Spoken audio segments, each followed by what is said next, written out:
Article के इस topic से क्वेश्चंस अक्सर आपके कॉम्पिटिटिव एग्जामिनेशंस और एकेडमिक क्लासेस में आते रहते हैं और अक्सर ऐसा होता है कि आप इन क्वेश्चंस को अटेम्प्ट करते हैं और आपके जो आंसर हैं वो नेगेटिव यानी कि गलत होते हैं। आप उनसे मार्क्स अचीव नहीं कर पाते। तो आज की इस क्लास में मैं आपको एक ट्रिक ऐसी बताने वाला हूं जिससे आपके आर्टिकल के क्वेश्चन सारे सही होंगे और आप पूरे मार्क्स लेकर आएंगे। I sure you. Let's get started. This is Pawan K and you are watching my channel. If you are new on my channel please subscribe it and press the bell icon. चलिए देखते हैं। Article को दो parts में divide किया गया है। पहला है डेफिनेट और दूसरा इंडेफिनेट। देखिए डेफिनेट में दा को रखा गया है और इंडेफिनेट में ए एंड एन को रखा गया है। पहले तो आपको ये समझना है कि जो इंडेफिनेट आर्टिकल, देखिए दा जो डेफिनेट आर्टिकल है इसके कुछ फिक्स्ड रूल्स हैं। अगर आप उन रूल्स को पढ़कर याद कर लेते हैं तो आपके ये दा वाले जो क्वेश्चन वो तो इजीली सही हो जाएंगे और मैं कहीं कोई भी प्रॉब्लम्स आप फेस नहीं करेंगे। लेकिन प्रॉब्लम आती है ए और एन में। इनके रूल कम है लेकिन फिर भी कंफ्यूज ज्यादा करते हैं। तो हम लोग ए और एन को ही समझ रहे हैं यहां पर।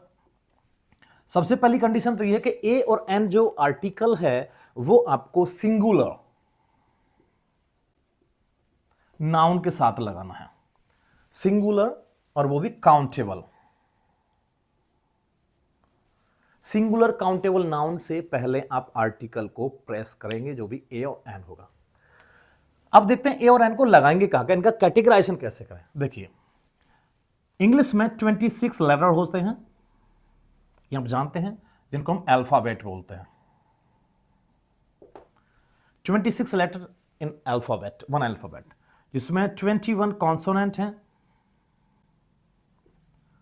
एंड 5 वावल्स हैं। 5 वावल्स एंड 26 कॉन्सोनेंट। अभी तक हमने जो नियम पढ़ा है, अभी तक जो नियम आपको पढ़ाएगा वो ये है कि अगर आपको 5 vowels A E I O you ये कहीं भी दिख जाते हैं तो आपको एन लगाना है। लेकिन ये वाला जो कॉन्सेप्ट है वो 100% कहीं भी सही नहीं उतरता। कईयों जगह ऐसा होता है कि आपको वावल दिखता है और आप उसमें एन प्लेस कर देते हैं लेकिन वो आंसर आपका गलत जाता है। ऐसा क्यों होता है उसको हम समझते हैं। अभी देखिए हम बात कर रहे हैं ए ई आई ओ यू। यहां पर तो कोई प्रॉब्लम आएगी नहीं क्योंकि कॉन्सोनेंट में 21 लेटर्स हैं। उन 21 लेटर्स को आप देखेंगे और आप ए प्लेस कर देंगे, इसको भी समझेंगे। यहां पर प्रॉब्लम आती है एन के साथ। देखिए अंग्रेजी में भले ही 5 वावल्स हैं लेकिन 5 वावल्स के अकॉर्डिंग ही अंग्रेजी में साउंड भी डिसाइड की गई है, वो है 20 वावल साउंड्स आर 20 जो वावल साउंड है उनके अकॉर्डिंग हम लोग ये डिसाइड करते हैं कि इस वर्ड से पहले हम लोग ए लगाएंगे या फिर एन लगाएंगे। टोटल वावल साउंड्स हैं 20। अब चलो कुछ एग्जांपल्स देखते हैं। पहला एग्जांपल है हमारे सामने एप्पल। एप्पल से क्या, यानी कि जो वर्ड है जिससे हम आर्टिकल लगाने वाले उसके पहले लेटर की साउंड को देखेंगे। पहला लेटर है ए, इससे क्या साउंड आ रही है ए। तो हम लोग लगाएंगे एन। क्लियर, इसमें कोई प्रॉब्लम नहीं है। नेक्स्ट वर्ड है चेयर। चेयर तो सी एच चे की साउंड आ रही है। चे है हमारी जो साउंड वो है कॉन्सोनेंट से, तो हम लोग यहां पर लगाएंगे ए। ओके। पेन ए। एग ए किससे आ रहा है ए, वावल साउंड से आ रहा है ए, एन लगाएंगे। ये दिख भी रहा है, यानी कि जो वावल है वो दिख भी रहा है और ऐसा ही बोल रहा है तो हमें कोई लगाने में प्रॉब्लम नहीं, हम लगाएंगे।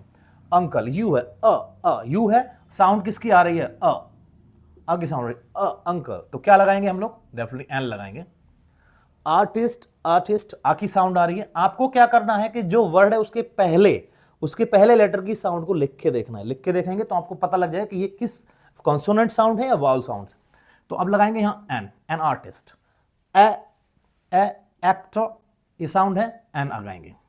अब देखिए यहां देखते हैं, ये थोड़ा सा अलग मैटर होता है कि वन बुल तो रहा है वन, दिख रहा है ओ वाउल में है और बोल रहा है वे वन वे बोल रहा है, तो वे वाउल साउंड तो है नहीं, ये कॉन्सोनेंट साउंड है।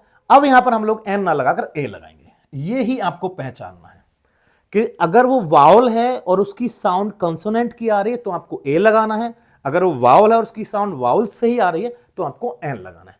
अब देखिए यहां पर यू है, ये कैटेगरी में तो वाउल की में है लेकिन इसकी साउंड ये है यू, ये यूनिवर्सिटी, ये साउंड है ये। तो यह साउंड जो है वो कंसोनेंट साउंड, इसे हम लोग यहां पर लगाएंगे ए।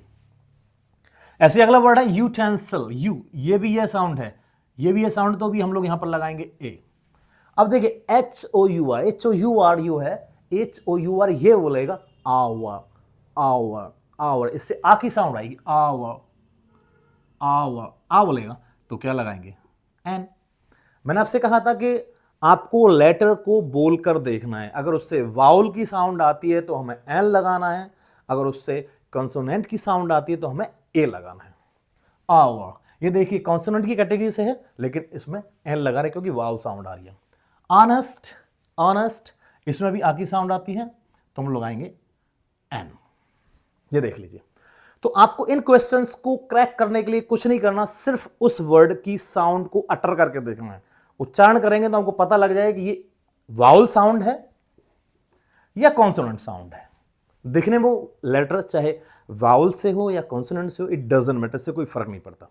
तो आप इस ट्रिक को अगर अप्लाई करते हैं तो डेफिनेटली आई एश्योर यू कि आपके आर्टिकल के एक भी क्वेश्चन गलत नहीं होंगे, आपके सारे क्वेश्चन सही आएंगे, आपके पूरे के पूरे मार्क्स आएंगे। So thank you for watching this channel, see you in the next video.